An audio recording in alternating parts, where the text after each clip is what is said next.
ऐसा क्या है अमेरिका के पास कि वो अपने आप को विश्व गुरु साबित करने में बिल्कुल नहीं हिचकता।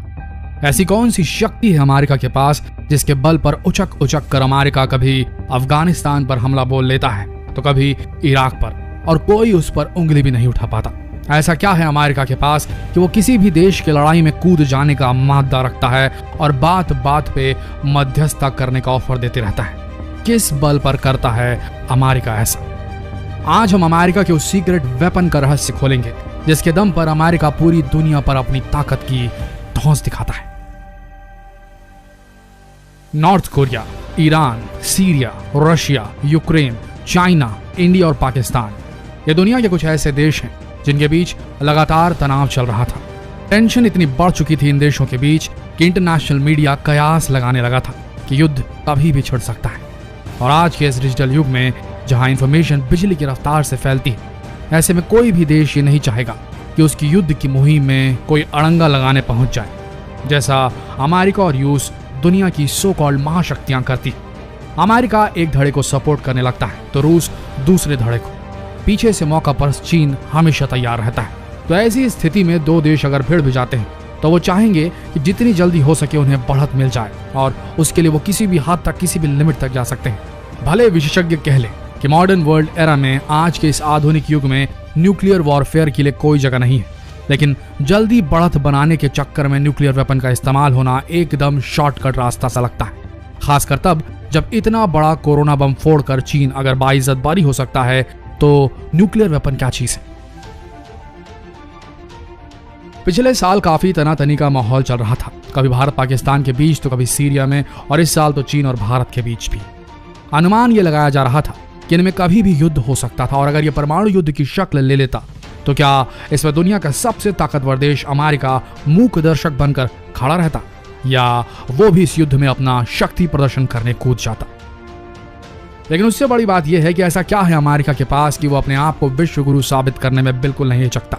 ऐसी कौन सी शक्ति है अमेरिका के पास जिसके बल पर उचक उचक कर अमेरिका कभी अफगानिस्तान पर हमला बोल लेता है तो कभी इराक पर, और कोई उस पर उंगली भी नहीं उठा पाता? ऐसा क्या है अमेरिका के पास कि वो किसी भी देश की लड़ाई में कूद जाने का मादा रखता है और बात बात पे मध्यस्थता करने का ऑफर देता है? किस बल पर करता है अमेरिका ऐसा? तो आपको बता दें कि अमेरिका के पास एक फुटबॉल है। जी हाँ, फुटबॉल, जिससे वो कहीं से भी परमाणु हमला कर सकता है। जी हाँ दोस्तों, अमेरिका के पास एक ऐसा ब्रीफ केस है जिसे फुटबॉल नाम दिया गया है। और आपको बता दें कि ये दुनिया का इकलौता ऐसा सूटकेस है जो इंसानों का भविष्य तय कर सकता है। और इस सूटकेस में कई राज छुपे हुए हैं जिसे आज हम इस वीडियो में उजागर करने वाले हैं। अमेरिकी राष्ट्रपति कहीं भी जाते हैं तो उनके साथ उनका सूटकेस फॉलो करता है। इस सूटकेस को एक खास सीनियर असिस्टेंट हमेशा पकड़े रहता है, जिसे कई सारे सुरक्षा जांच के बाद ही इस पोस्ट पर रखा जाता है ताकि वो इस सूटकेस को हमेशा सुरक्षित रखकर पकड़ कर चल सके। और इस सूटकेस पकड़े हुए व्यक्ति को एक नाम दिया गया है याकी व्हाइट। जी हाँ, जहां भी राष्ट्रपति जाते हैं अमेरिका के, उनके साथ ये व्यक्ति इस रहस्यमय सूटकेस को लेकर चलता है। चाहे उसकी जान भी चली जाए तो भी ये सूटकेस वो अपने हाथों से नहीं छोड़ता, क्योंकि सूटकेस से इसके हाथ हमेशा एक रस्सी से बंधे रहते हैं। चाहे प्रेसिडेंट जॉगिंग पे जाएं, ये व्यक्ति इस सूटकेस को लेकर उनके साथ जॉगिंग भी करता है। अगर प्रेसिडेंट लिफ्ट में भी जाते हैं तो ये व्यक्ति उस सूटकेस को लेकर उनके साथ चलता है। इस सूटकेस का नाम फुटबॉल शीत युद्ध के बाद रखा गया था, जब परमाणु हमले का प्लान बनाया जा रहा था, जिसका कोड नेम था ड्रॉप किक। आपको बता दें कि ये कोई मामूली सूटकेस नहीं है। इसका वजन महज 20 किलोग्राम है, जो ऊपर से चमड़े का बना हुआ है और अंदर से एल्यूमिनियम केस से बना हुआ है। इस सूटकेस को अमेरिकी कंपनी हैलिबर्टन ने बनाया है, जो सूटकेस बनाने के लिए काफी फेमस है। इस सूटकेस को वाटर और डस्ट प्रूफ बनाया गया है, क्योंकि इसके अंदर कई जरूरी डॉक्यूमेंट्स और इलेक्ट्रॉनिक पार्ट्स हैं जो पानी की वजह से खराब हो सकते हैं। लेकिन सवाल ये उठता है कि आखिर इस सूटकेस के अंदर है क्या? तो आपको बता दें कि परमाणु हमला करने के लिए इसमें 4 चीजें दी गई हैं। सबसे पहले इस ब्रीफकेस में एक ब्लैक बुक है जिसमें यूएस मिलिट्री के सभी प्लान्स मौजूद हैं। इस किताब से छोटे हमले से लेकर परमाणु हमले तक के प्लान विस्तार पूर्वक बताए गए हैं। इस ब्रीफकेस का दूसरा सामान एक बुक है जिसमें यूएस मिलिट्री के गुप्त लोकेशंस के बारे में जानकारी है, जिसमें कुछ ऐसे बंकर्स भी शामिल हैं जिसमें प्रेसिडेंट को मुसीबत के समय में छुपाया जा सकता है। इस ब्रीफ केस में रखी तीसरी महत्वपूर्ण चीज है एक 10 पन्नों का फोल्डर, जिसमें यह बताया गया है कि इमरजेंसी के वक्त ब्रॉडकास्ट सिस्टम को कैसे इस्तेमाल करना है। आपको बता दें कि ब्रॉडकास्ट सिस्टम को सन 1997 में बनाया गया था, जिसकी मदद से प्रेसिडेंट्स अपने नागरिकों को टीवी चैनल्स की मदद से डायरेक्ट लाइव टीवी पर आकर संबोधित कर सकते हैं। हालांकि सिस्टम को तब इस्तेमाल किया जाता है जब कोई तूफान आने वाला हो, लेकिन इसे तब भी इस्तेमाल किया जा सकता है जब परमाणु हमला होने वाला हो। इस ब्रीफ केस की आखिरी चीज है एक बिस्किट। नहीं, ये खाने वाली बिस्किट नहीं, असल में ये क्रेडिट कार्ड जैसे दिखने वाला एक कार्ड है जिसमें कुछ कोड्स लिखे हुए होते हैं और इन कोड्स को गोल्डन कोड्स भी कहा जाता है। असल में ये वो कोड्स होते हैं जिसकी मदद से प्रेसिडेंट कभी भी कहीं से भी परमाणु हमला कर सकते हैं। लेकिन अगर यही सीक्रेट कोड्स किसी गलत व्यक्ति के हाथ में लग जाए तो जाहिर है इस दुनिया का विनाश संभव। इसलिए हर रोज इन कोड्स को बदला जाता है और इस काम में इनकी मदद करता है NSA। NSA हर रोज एक विशेष कोड सिर्फ 4 जगहों में भेजता है जो परमाणु हमले के वक्त अमेरिका की मदद कर सकते हैं, और ये 4 जगह हैं the white house, pentagon, US strategic command और टकामो। ये वो 4 संगठन हैं जो प्रेसिडेंट के कमांड को तुरंत फॉलो करते हैं और उनके कमांड को गुप्त तरीके से कुछ ही सेकंड्स में सभी मिलिट्री ठिकानों तक पहुंचा देते हैं। हर रोज प्रेसिडेंट के लिए एक नई बिस्किट बनाई जाती है, लेकिन कई बार सुरक्षा को बढ़ाने के लिए इन बिस्किट्स में और कोड्स लिख दिए जाते हैं और सिर्फ प्रेसिडेंट को पता होता है कि कौन से कोड्स असली हैं, कौन से नकली। अगर इनकी ये बिस्किट चोरी भी हो गई तो चुराने वाले को ये कभी नहीं पता चल पाएगा कि असली कोड कौन से हैं। सन 2000 में जब बिल क्लिंटन अमेरिका के राष्ट्रपति थे तब उन्होंने इस बिस्किट को घुमा दिया था। तब उस समय इस बिस्किट के कोड्स को 4 महीने में एक बार ही बदला जाता था और कई बार जब अधिकारी उनसे पूछते थे कि क्या उनके पास कोड्स हैं तो वे कह देते थे कि हाँ उनके पास कोड्स हैं और वो ब्रीफ केस में ही कहीं रखे।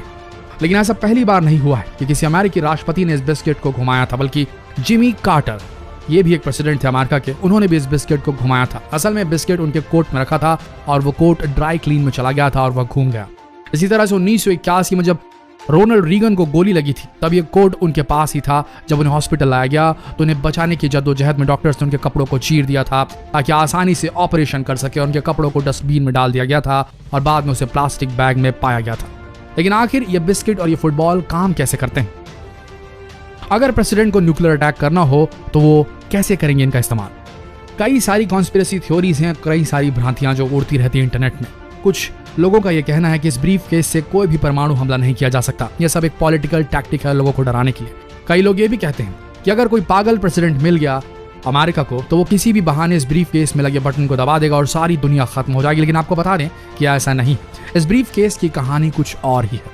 अगर कोई प्रेसिडेंट हमला करने की सोचता है तो उसके लिए उसे सबसे पहले अपने अधिकारियों के साथ संपर्क बिठाना होगा।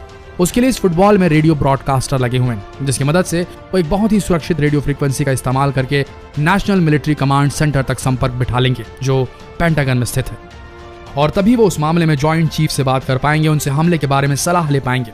अगर जॉइंट चीफ और उनका स्टाफ और किसी तरीके से मामले को सुलझाना चाहते हैं तो प्रेसिडेंट को इस बारे में खुद ही निर्णय लेना होगा। लेकिन अगर प्रेसिडेंट हमला करने का विचार बना चुके हैं तो पेंटागन को उनके निर्णय का आदर करना होगा। इसके बाद प्रेसिडेंट पेंटागन को हमले के बारे में ऑर्डर देते हैं। फिर पेंटागन उन्हें एक सीक्रेट कोड भेजता है। इस कोड में से कुछ गलत होते हैं और कुछ सही, और सही कोड सिर्फ प्रेसिडेंट को मालूम होते हैं जो उनके बिस्किट में प्रिंटेड होते हैं। उसके बाद प्रेसिडेंट फुटबॉल यानी कि उस ब्रीफ केस का इस्तेमाल करके सही कोड को वॉर रूम तक भेजते हैं।